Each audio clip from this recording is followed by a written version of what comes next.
Hello everybody! If you saw my previous video, we looked at the no-name twin row Chinese lock, which tried to copy the ASA twin with 2 rows of pins. So, what I have today tried to surpass ASA's 2 rows. Here I have the Triplex, a Chinese lock I recently got from Guangzhou, China. It has not 2 rows, but 3 rows of pins. And from the key, we can see that there are 5 chambers in each row. When the locksmith showed me this lock, I immediately knew I had to get it.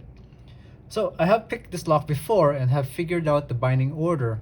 It will save us a lot of time because if we had to methodically go through the 15 pins in 3 rows, it might take us a while.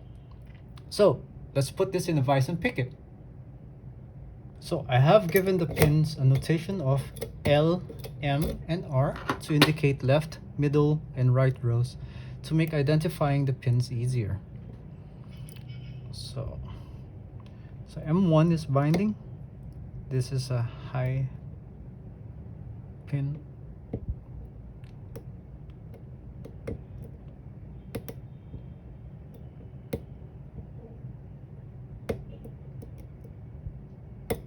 Got that set.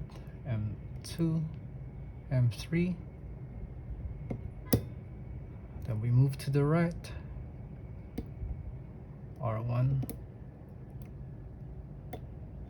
Okay. L1, L2, L3.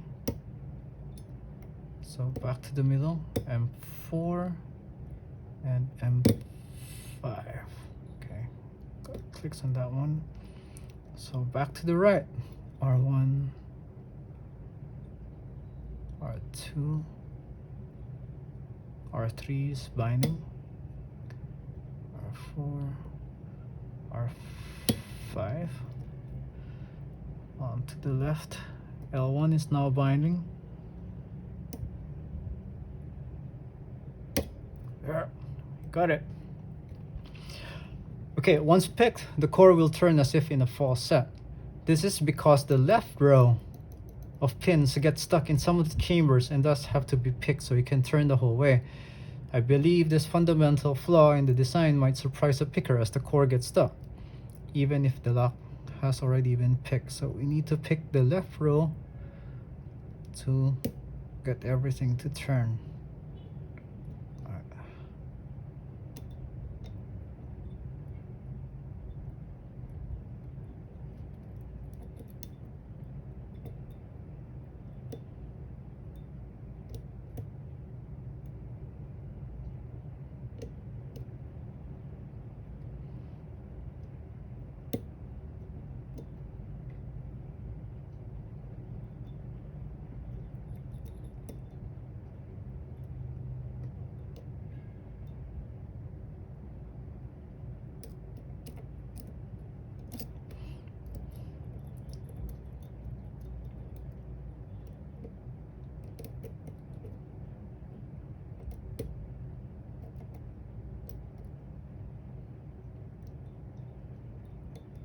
One pin is getting us hanging up.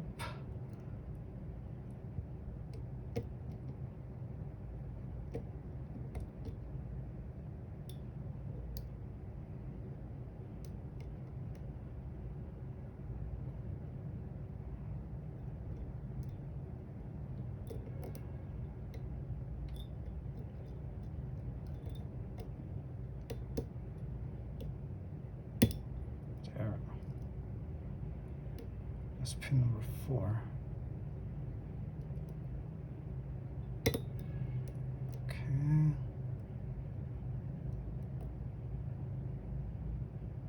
Whew! Alright, we got it. So, gutting and reassembling this lock is horrendous, and I wouldn't recommend one try as your patience will be greatly tested. So I hope I get this right as I don't want to repeat this a second time. So we have to lock this back up and it goes the same way. You have to pick the left side. Left side pins only.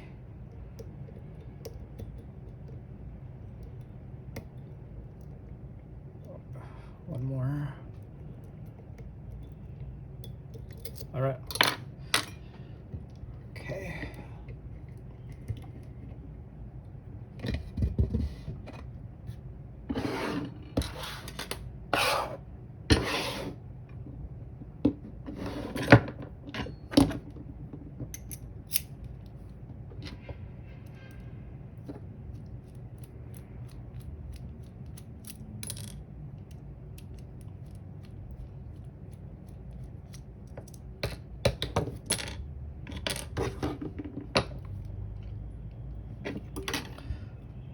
So I hope I don't mess this up.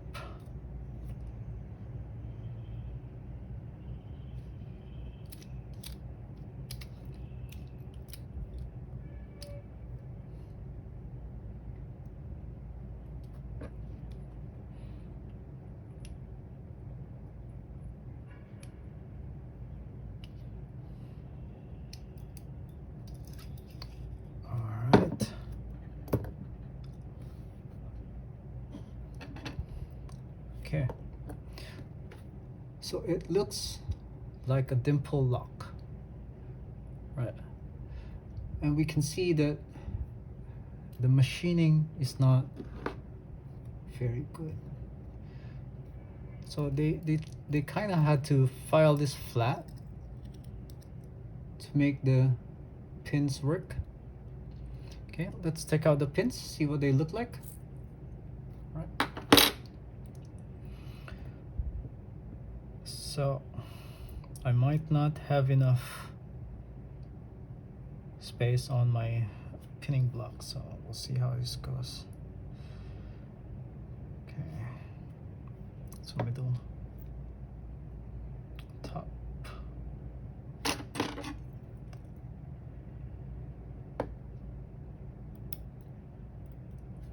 bottom, top,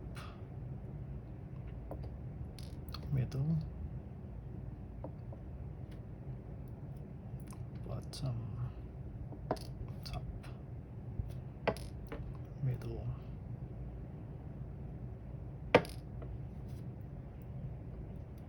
this one's on top, this one's at the bottom, middle, this one's on top, this one's on the bottom, middle, oops, so this is bottom, this should be top. Okay, so we can see that the pins are kind of flattened.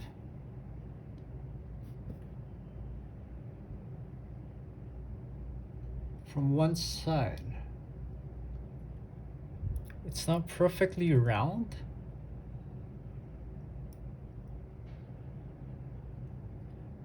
As I think it has something to do with how the core is made.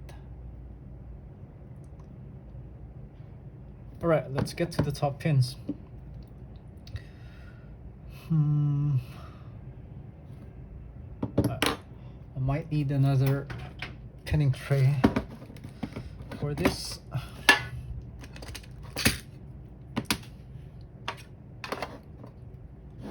Let's put this here. All right.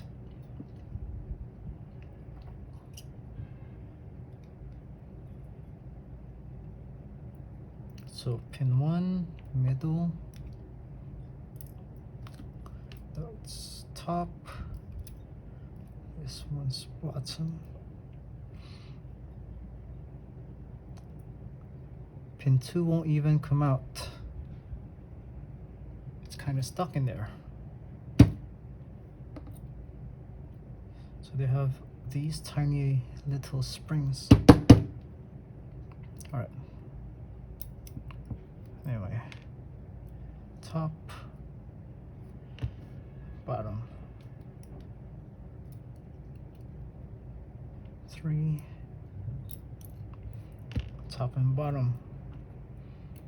So I have a feeling these are all standard pins, so really doesn't matter if we mess these up or not. Okay, so 4 top and bottom. We have the springs there too, and we have a small ball bearing. I think this is for the last chamber.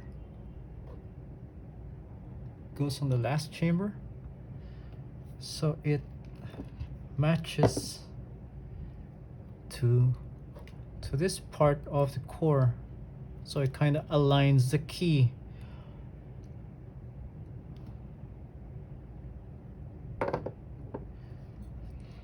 So we can see that they're all standard pins, and machining is not very precise, nor is the tolerance any good, but it is an interesting lock anyway, due to the apparent complexity of the key.